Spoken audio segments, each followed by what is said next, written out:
Thanks, everybody, for joining us today. My name is Nick Cafaro. I'm at a product here at Polymesh Labs.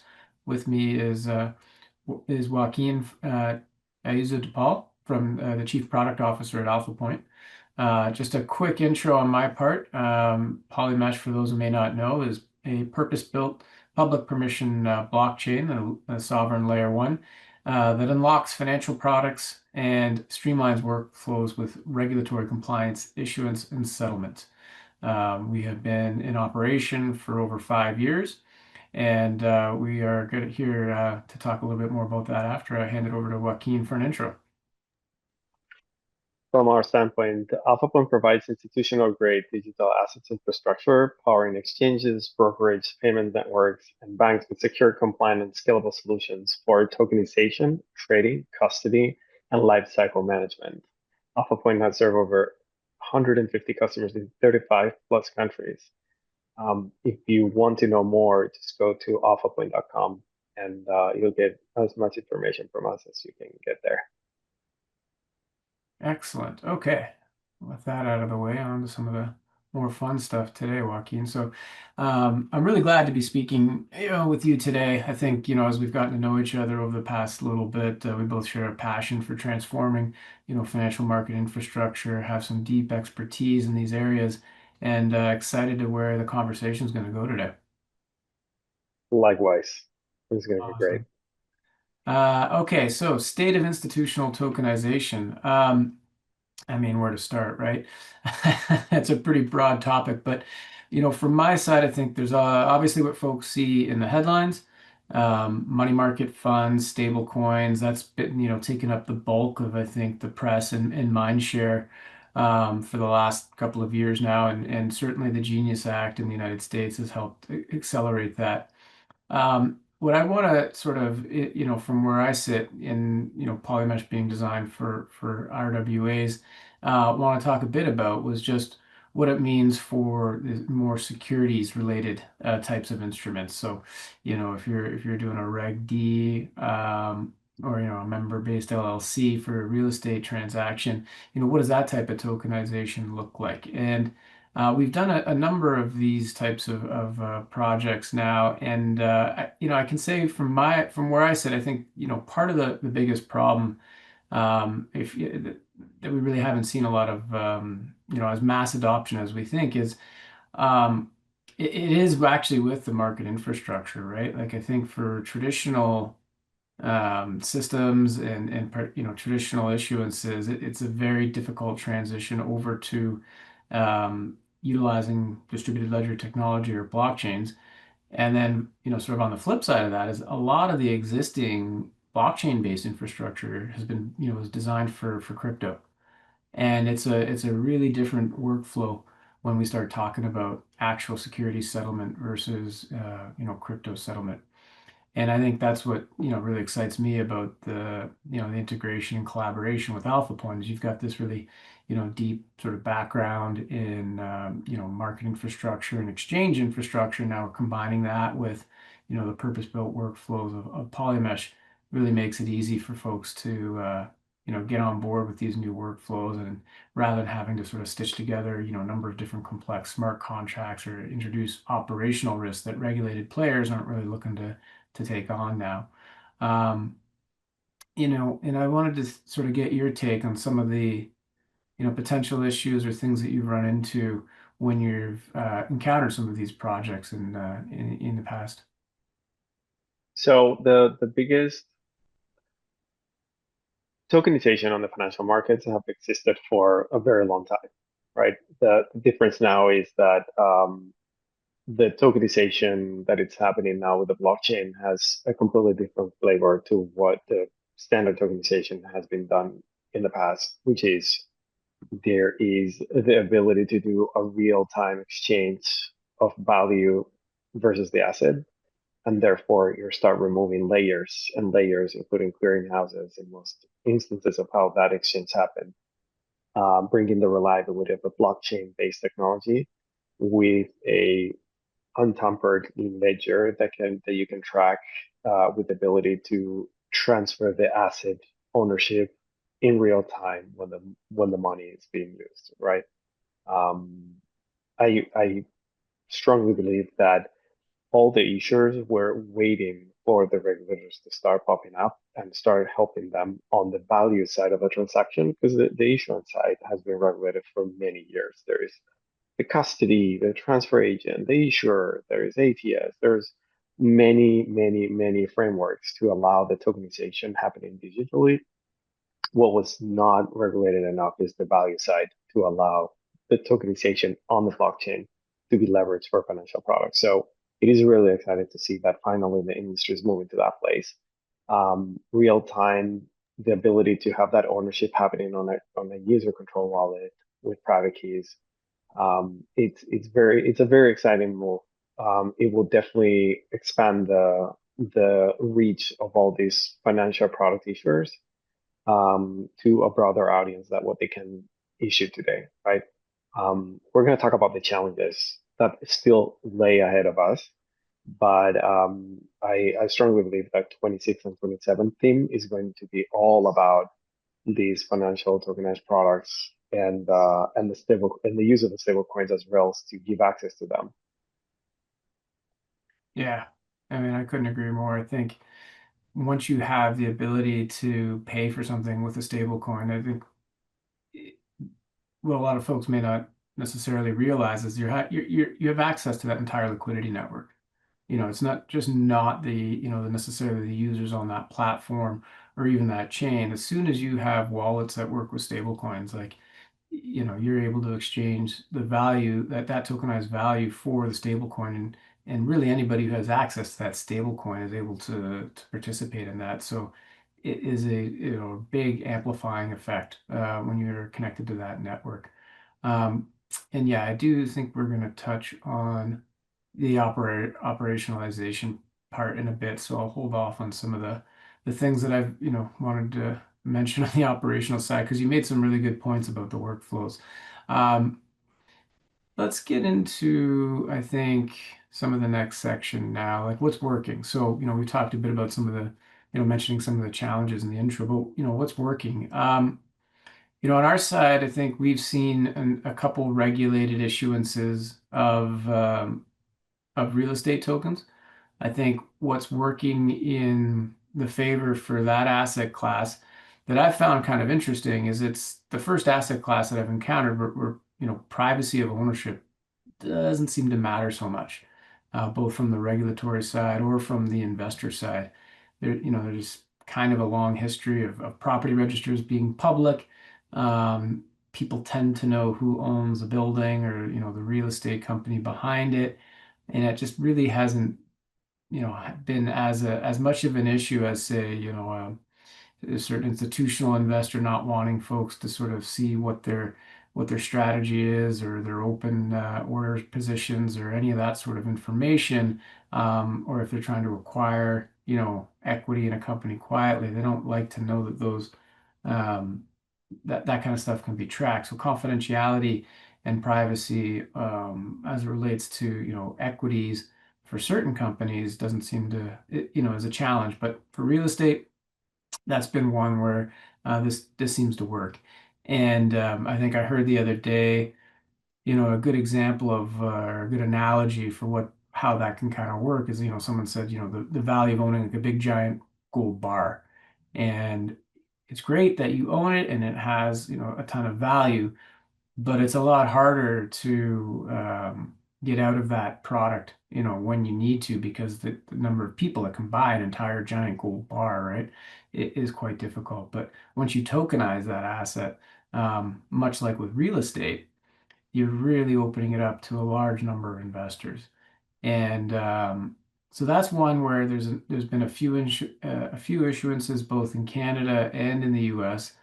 Both regulated broker dealers in both countries have found a way to unlock that, utilizing Polymesh.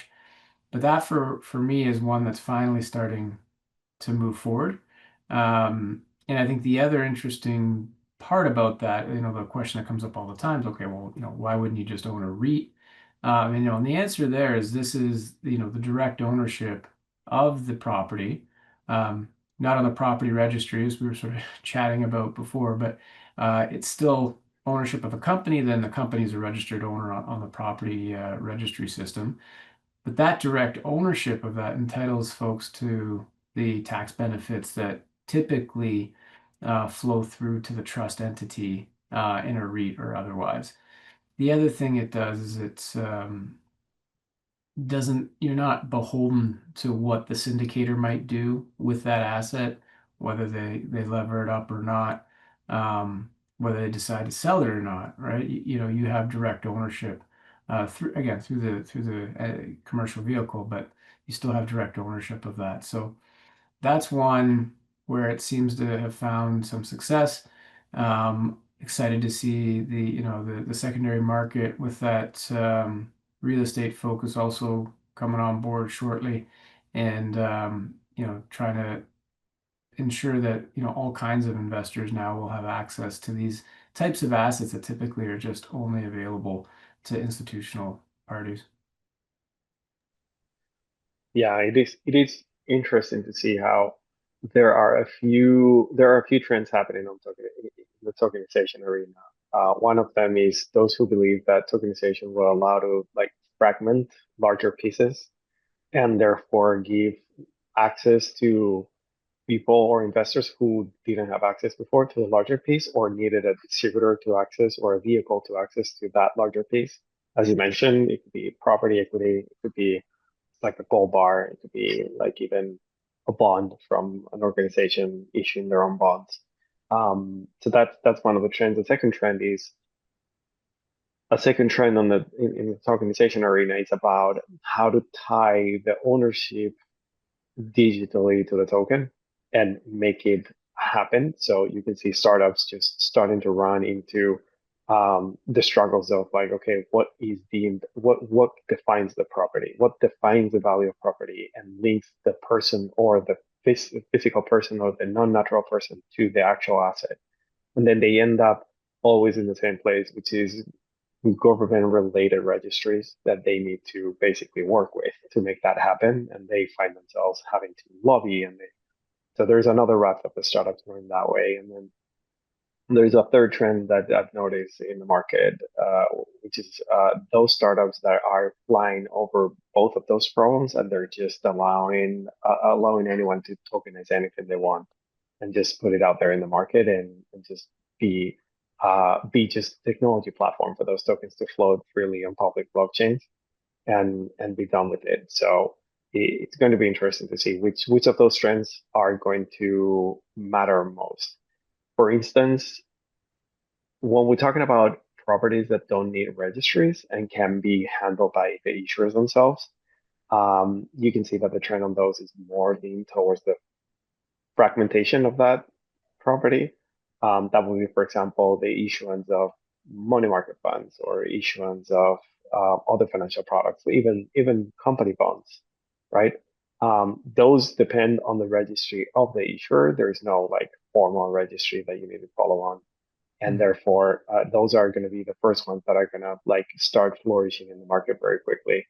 Um, and then once those startups that are trying to like move or sway registers and registries to adopt the blockchain technology to add, for example, to add to the deed in a seamless way, in an automated way, the token owner into that deed directly, right? That will be the ideal world, that the deeds are basically tokenized and in the blockchain. So therefore, they will be automatically reshaped based on how those tokens are transferred between the different investors of that property, rather than having to put a vehicle with an LLC on top of that equity, and therefore you own a part of it, the LLC that owns 100% of that equity. So it's going to be interesting to see how that second wave comes in, and the registries and the governments that start realizing that they need to start pushing those paper-based systems into the 21st century world of blockchain. Um, and then the third one is just like the Wild West. It's like anyone tokenizing whatever they want, and that one has existed from a very long time, and will continue to exist. Exactly. It's interesting. Yeah, you mentioned the registries. We saw there's a project ongoing, I think, in the GCC area that we were we're looking at. And what they were trying to do was put the company registry on chain. That was where they wanted to start with, because that again is another public document, right? You can look up any business registry, and all it's good if they're public, right? It's easy for people to verify whether or not the business is validly licensed and it has the ability to operate in that jurisdiction, whether or not they're up to date on their taxes. This is generally good things to be public. And their idea was to start there because it's, pretty simple. It's a simple database, and people are like, well, why would you do that? Well, I think it's to your other points, like the benefits that come after that, being able to link that corporate ID to an issuance or to another, business activity, and having those things stem from, an immutable ledger, whether it's a, consortium-based one that the government just wants to keep in charge of now, or eventually maybe, a public one. It's all about getting rid of those reconciliation costs and streamlining it, the activities, and so you don't end up with these multiple registers. It's an underlooked area of cost that I think, yes, you could have a database that solves all of that, but allowing people to have direct access to it, even if it's like authenticated, it's like I think people often sort of just push that problem away with databases. It's not so straightforward. Managing access across all of those different registries, managing lists, this is kind of a pain in the butt, right? And I think with, something like the way the compliance works on Polymesh kind of has that built in. And, that's what sort of drew them to their interest, having identity built in. And again, being able to do some of those things through your platform as well, configuring the tokens to behave in a certain way upfront, knowing that you have a way to verify identity and attach that identity record, whether it be an entity or an individual, to the token, is really where you start to see the sort of the ongoing benefits, and being able to wring out some of those reconciliation costs in the system today. And that So, is definitely a live one that's going on. so why don't we go through one particular project that is live today that you can give us like an example of? Yeah, so I think that the real estate one's a really good one, very interesting, and lines up well with all of the infrastructure that AlphaPoint has available. So in this particular use case, again in production today, um, the way it's sort of set up is you have, like, a standard issuance portal. I mean, these things all kind of look pretty similar, these days, right? Any number of different tokenization, or even like startup sort of crowdfunding type of an issuance platform sort of has that look and feel to it. And so that's a regulated broker dealer who is performing that function. It's onboarding all of the investors and the issuer. And when it's doing that, it's creating a record on Polymesh of those folks. So we have something called we have a DID that's native on Polymesh. It follows the W3C standard. And so every single wallet that's being created to hold those assets is getting a DID. When they do that onboarding flow, they're able to share the KYC information with the downstream partners. So whether that is with the TA or the custodian, um, which is a separate entity, it's not one vertically integrated stack. They're able to allow the investors to have one simple onboarding flow. The data gets shared with the appropriate regulated entities, and then all of their accounts are open. So they get, the record on Polymesh is open, the wallet. They have an account that is open with the transfer agent and or with the custodian, which gives them the ability to have a bank account associated with that record as well. So they're able to send fiat, for escrow purposes and whatnot into um, the custodian. This particular broker dealer happens to have permissions to accept stablecoins, but I think a lot of folks are still finding that when it comes to traditional investors who might not be Web3 native, they're still more comfortable, sending a wire, or doing an ACH payment and using cash. So that's the first step. Then people can go in, browse. They're able to participate in an offering. and then sort of follows a traditional issuance process. It's kind of, you don't have to get too much into the nuts and bolts of the issuance stuff because it's pretty standard, right? The investor sends in their money, it's held in escrow, deal closes, and then at that point, where it gets a little bit interesting is the transfer agent's actually minting the tokens on chain, distributing those tokens to the custodied wallets of the investors, and signing the handing over the cash to the issuer. Once the tokens are in those custodial wallets, the investors then have the ability to become subscribers of the ATS if they meet the conditions, like got to be accredited or whatnot, and if the security itself is seasoned, if it's available to be traded on the ATS. And again, all of those conditions are coded into the token itself during the minting process. So the TA, mints the token, has all of the rules configured in the token, and then it sits there in custody. When the issuer decides that it wants to move, list on the ATS, it has to go through that diligence process, which is lighter than the original one, but still needs to do some extra stuff because that's kind of what you have to do to get on the ATS. And then similarly, the investors, if they've on board within a certain period of time, they don't have to do anything more. If it's been a while, I think it's like a year or something like that, for FINRA rules, you got to refresh the KYC or something like that. But in either way, the issuer applies to have their security listed on the ATS, and the investor does a similar process by asking to become a subscriber. And then once that's ready to go, they go in there and trade just like you normally would on a sort of any sort of interface for trading. And once a trade is an order has been matched, and then you're going to have an on-chain settlement workflow. And again, here it's going to be the ATS that's communicates the need to settle the transaction using the settlement engine on Polymesh.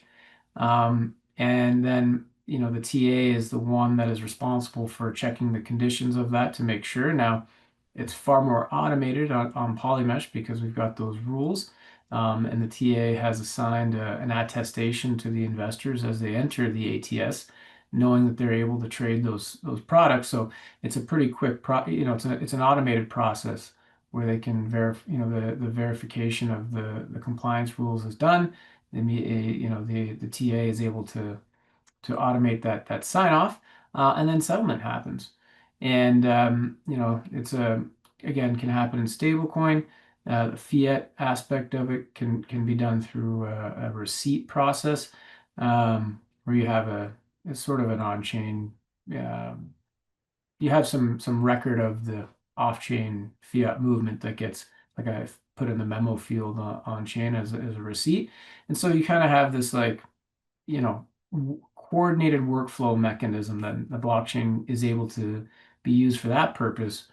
And again, coordinating this pretty complex, like, legal process at the end of the day, um, between various parties, right? You got the investor, the broker dealer, the ATS, the TA, all of that's being coordinated on the blockchain. And so I think that's a really interesting use case because um, you don't have to worry about any smart contract standards. You don't have to worry about any additional operational risk there.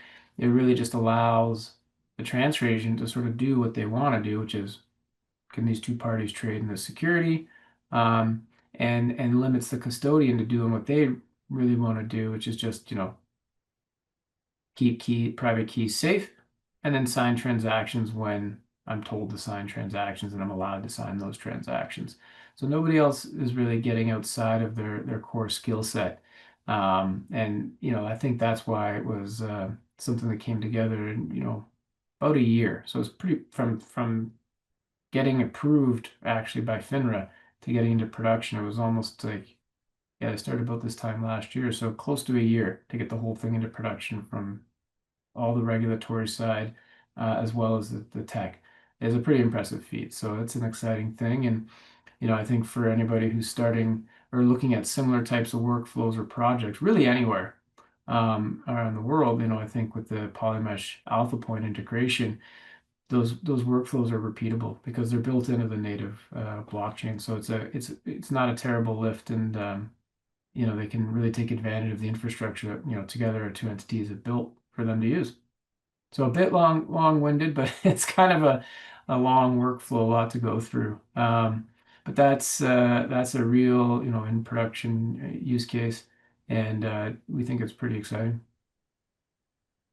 So let's switch gears. Let's just start talking about like some of the problems that institutions need to solve, right? When they Exactly. approach to tokenization, because we've already gone through how we are doing it in life, but I want to bring the topic of like, okay, how regulators think the market should operate, right? Because one of the biggest things that it's going on right now is the debate whether these issuance should happen on public blockchains or should happen on permission blockchains controlled by the actual governments. Like I could see the writing on the wall with the writing on the wall with the regulators in the US letting issuers know that they're not going to let the US Treasury be issued in public blockchains that can be attacked from an external enemy standpoint. So um, maybe that's what sparked all these private blockchains coming out, like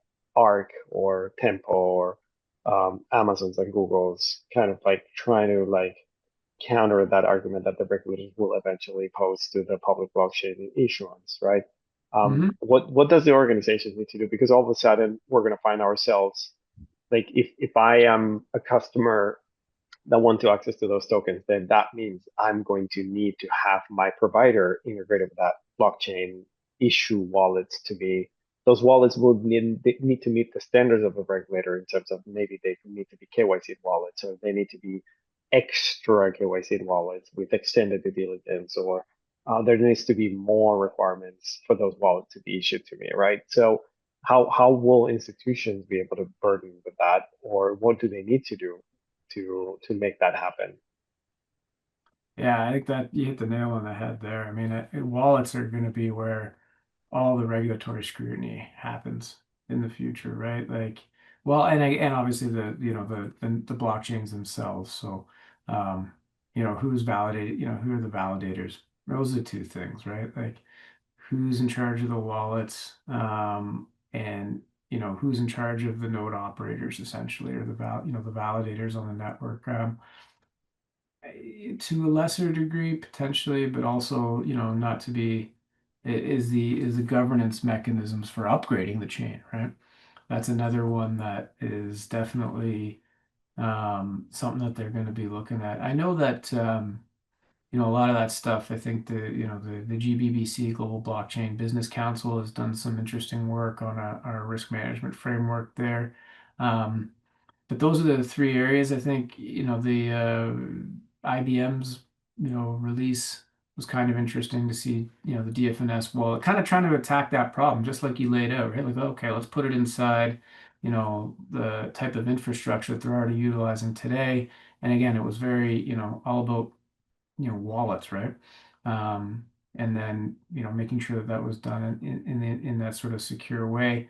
And then, the on the operation, one area that I see things kind of interesting, it's not often talked about. It's like you kind of touched on it a little bit earlier, was the pre-fund, like the real-time settlement, right? Well, that turned out like I learned a lot about that actually we were going through that use case that I mentioned before. Um, the matching engines today, it's like they, they don't, those exchange that sort of process today is, they'll send out the initial positions at like the beginning of the day positions, and then, trades sort of happen, and then you clear and settle at night. So, even the matching engines, they're not set up to be sending messages back and forth when positions update. So, the real-time settlement is like, yeah, it's kind of tricky from, just actually settling in real time, but like, never mind just coordinating the movement of the cash and the securities. It's like even updating the balances and the positions of the investors and the broker dealers in that are in the ATS as well. And so all of that had to be sort of thought of, and they had to make some changes, right? Because it's not the traditional workflow today where everything is sort of cleared and settled net at the end of the day. So that's another area where I think, is going to be some work, but the folks who figure it out, I think are going to be well, in a pretty good position, because that to me is like the big thing. Um, in addition, of course, to the stuff that you were talking about.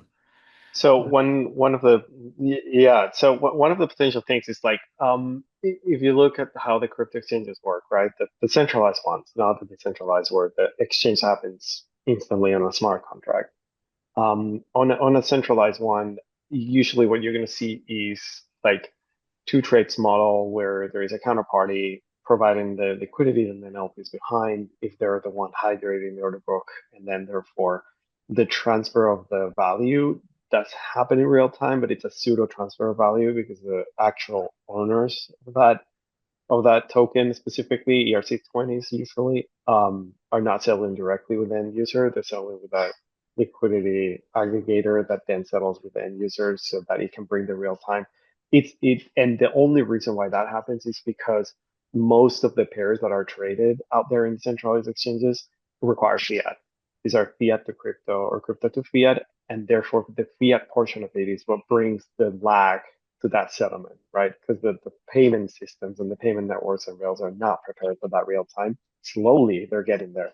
That's where Mhm. the stablecoins are bringing to the equation something new, which is no longer you have to wait for that money to be settled. It settles instantly, and therefore that exchange can happen. So I think that when the stablecoins become the norm for those type of trades and for tokenized financial products, the next burden is going to be the actual reliance from the issuer into the blockchain token rather than into their own paperwork or their own databases. Meaning, when they're issuing that MMF, they that token is the evidence for that MMF, but they don't need to change anything internally to decide, okay, the owner now is X or Y or Z, unless there is a regulation behind that requires them to do that. But the token should be the one doing that relationship directly. That's when the real time will happen, truly will happen, and therefore that token represents the ownership directly. Because today, what is going on is it's a kind of a pseudo, even on the most advanced, where the token is actually a representation. There's still reporting on legalities that need to happen behind the scenes that force that lag behind the scenes for that ownership to be true, right? While I have that MMF token and I can claim that it's valued, I own the value of that token. Behind the scenes, there is a process that is happening that lags behind for that to be represented for tax purposes or for any other purposes, right? So there is still a very long journey before we can really see that true value of the tokenized assets in the blockchain. Why don't we move to the next block that we have, right? Like what are the institutions need from the tokenization ecosystem? I think that we were touching already some of those, so it's a great segue to these things. Yeah, But absolutely. yeah, And just go we forgot to mention early on, there's someone who just posted a Q&A. Thank you for that. We did bake in some time for that, but also if you have any questions at all, please go ahead and fire it in there. So the question in there right now, it just happened to sort of dovetail on what you were saying nicely, Joaquin. So I think we should take it now. Is must someone own an RWA to tokenize it on Polymesh? It's exactly what you were just saying. The short answer is no, because Polymesh is public permissioned, um, and so anybody can issue a token. But what's unique about it is that there's built-in identity. So there's a way to attach an ownership record to a DID, and you can at least verify that. So there's a process. I mean, you can go to our website and read about that more, polymesh.network, and we've got some discussion of how that is sort of achieved. Um, it's a little bit different than some other ways, but that's essentially it. So Polymesh, what we try to do is anchor trust in publicly trusted participants, and then they're the ones who say, yes, that individual or this address does in fact own this token. and you can verify, there's ways to verify it. I think you're right. I think that's about as good as you can do today. And it allows the reconciliation and the update at the end of all of this activity. Again, just even in that live production use case, like there's still a TA with the database record. That's the golden book, right? It makes it a lot more efficient, but it does not represent the actual ownership, like you were saying, right? So hopefully that answers the question. And then, getting into this next topic here, what do institutions need from the ecosystem? Um, I think we've sort of talked a little bit about it earlier, but what they need is, okay, they need a way to mint assets, right? They need a way to store those assets, so they need wallet support. They need a way to communicate to the blockchain. So this is, RPC nodes, which is really just a fancy name for, the ability to send and receive information from a blockchain. You think of them just like an API, really. And that's a surprisingly annoying problem, actually, because banks and regulated entities, they don't want to run RPC nodes, right? They want to use providers, but blockchains are really designed for everybody to do this stuff on their own. So, like, why would you trust someone? Well, just run your own RPC node so that you're getting the data directly from the chain. That's asking regulated entities to do more. So, anyway, RPC nodes. Then you need a way to query the blockchain to make it usable for users, right? So this is what we call indexers. Um, because if you're just, reading the data from the chain directly through this RPC node, if the chain is like millions of blocks long, you're going to be sitting there for like a minute to just find out, hey, like what's my balance? And users won't really stand for that. So you've got these indexing services, and what they do is they, listen to all the events on the blockchain, and then they record those in a database, a high performant database. And then of course you can always verify it, right? So like you're trusting that indexing service for convenience, and if you really, really want to know, you can then sort of go and query and look it up on chain. Um, they so those yeah, there's minting of tokens. You need to store the tokens. You need wallets. You need the ability to connect to the blockchain with RPC nodes. You need indexing services, and then depending on so it's institutional. You need like a authentication sort of layer. I think that's the other one I'd add in there. Um, the role-based access control to make sure that the right individuals are going in to do those things. And then, with Polymesh, this one isn't as important, but with other blockchains, you need that policy layer, right? If they're using smart contracts to make sure that, the people who have been authenticated are doing and programming the smart contracts to do what they're supposed to do. Um, but yeah, I think, that's sort of hitting on, and all of that needs to be orchestrated, right? So those are the sort of the layers, and you need, an application that helps orchestrate all of those various things to where you're, creating these tokens, and they're being used in an appropriate way. So that's, I think, a bit from like maybe a more technical side of things. And then I think why don't you sort of mention some of the more business related things I think that you were talking about a little bit earlier there, Joaquin, that you think that are required from these ecosystems? So to start with, I think that we talked about this, but standards, that's something that doesn't exist today, that everyone is creating their own version of their own tokens of their own thing. And the regulators are going to be the ones that will start kind of like lining up what how the standards would look like. They already exist standards for the issuance side, but on the custody side, on the transactional side, there is little to be said on how those will translate into those tokens and into the transactions in the blockchain. So standards will matter. You talk about the RPC nodes, you talk about the APIs. Those standardization of those will matter, and that's where somebody like us, AlphaPoint, come in, because we're aggregating and we're standardizing and we're putting these into UX and UI and APIs that can any organization can feel familiar to integrate.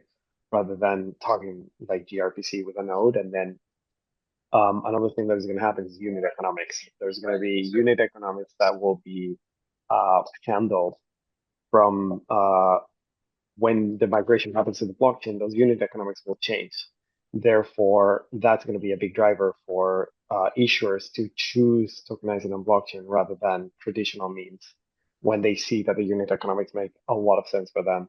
Same for the consumers of those tokens and access to those assets and ownership of those assets, choosing tokenization on the blockchain. So there's a long way to go that will happen through like the first half of next year and eventually second half of the year. It will be kind of like the maturity phase where all these things that you and I have talked about will be settled, and therefore the issuance will become more mainstream in that regard.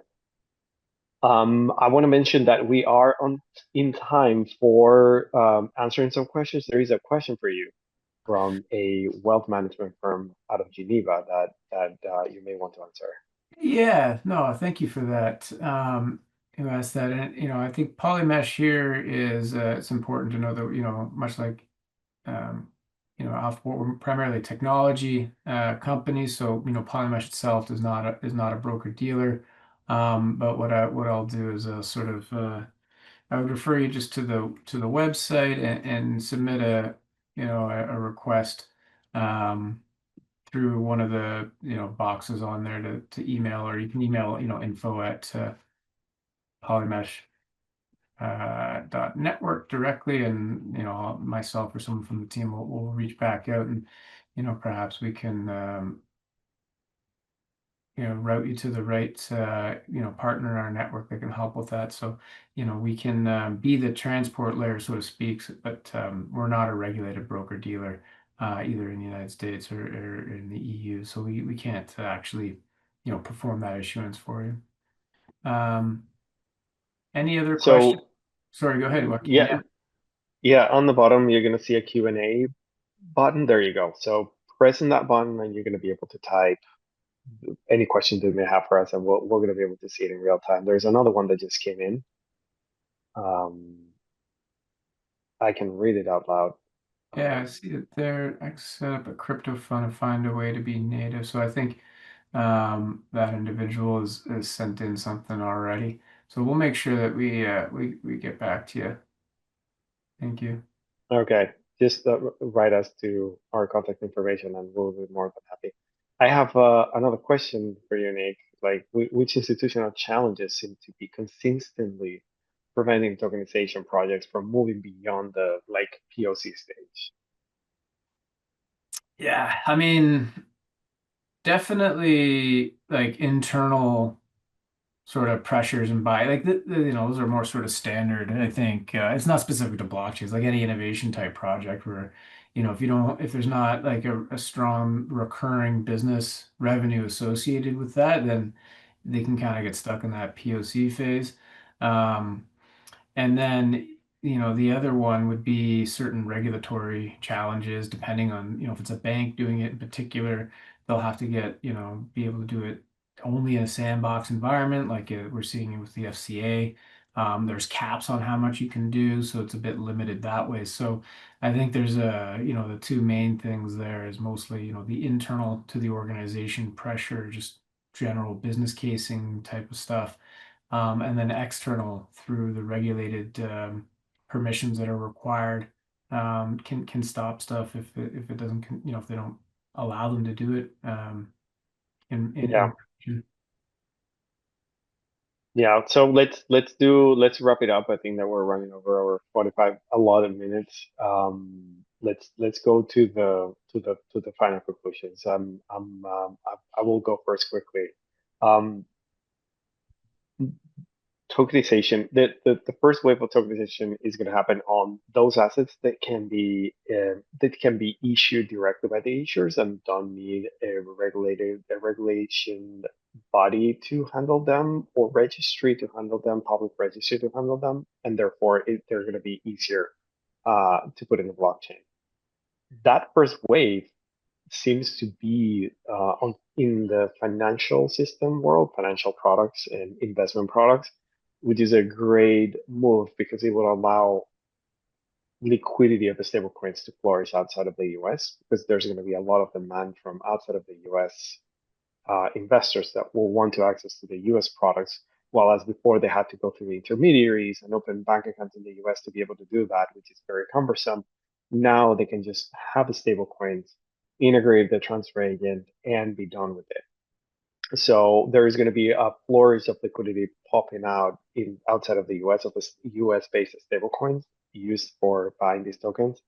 And that's going to be really exciting for other use cases that have been trying to be pushed to the stablecoin world, like cross-border payments, remittances, like inter-country settlements.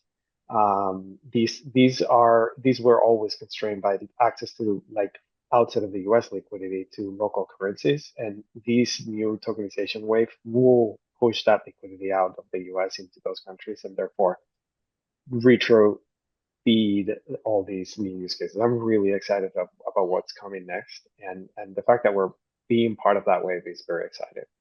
Absolutely, yeah. Just on my side, things to sort of watch. For me, I think just as this stuff just becomes more and more invisible, um, in the future, you're really not going to see any tokens or even know about blockchains or any of that stuff.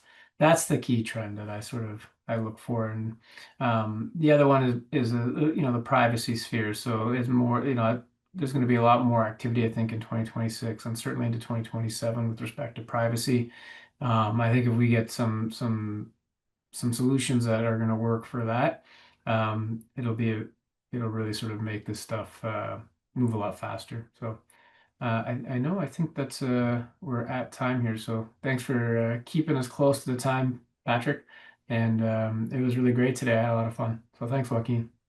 But likewise, All right, thank you all for joining. Goodbye. much. Bye bye.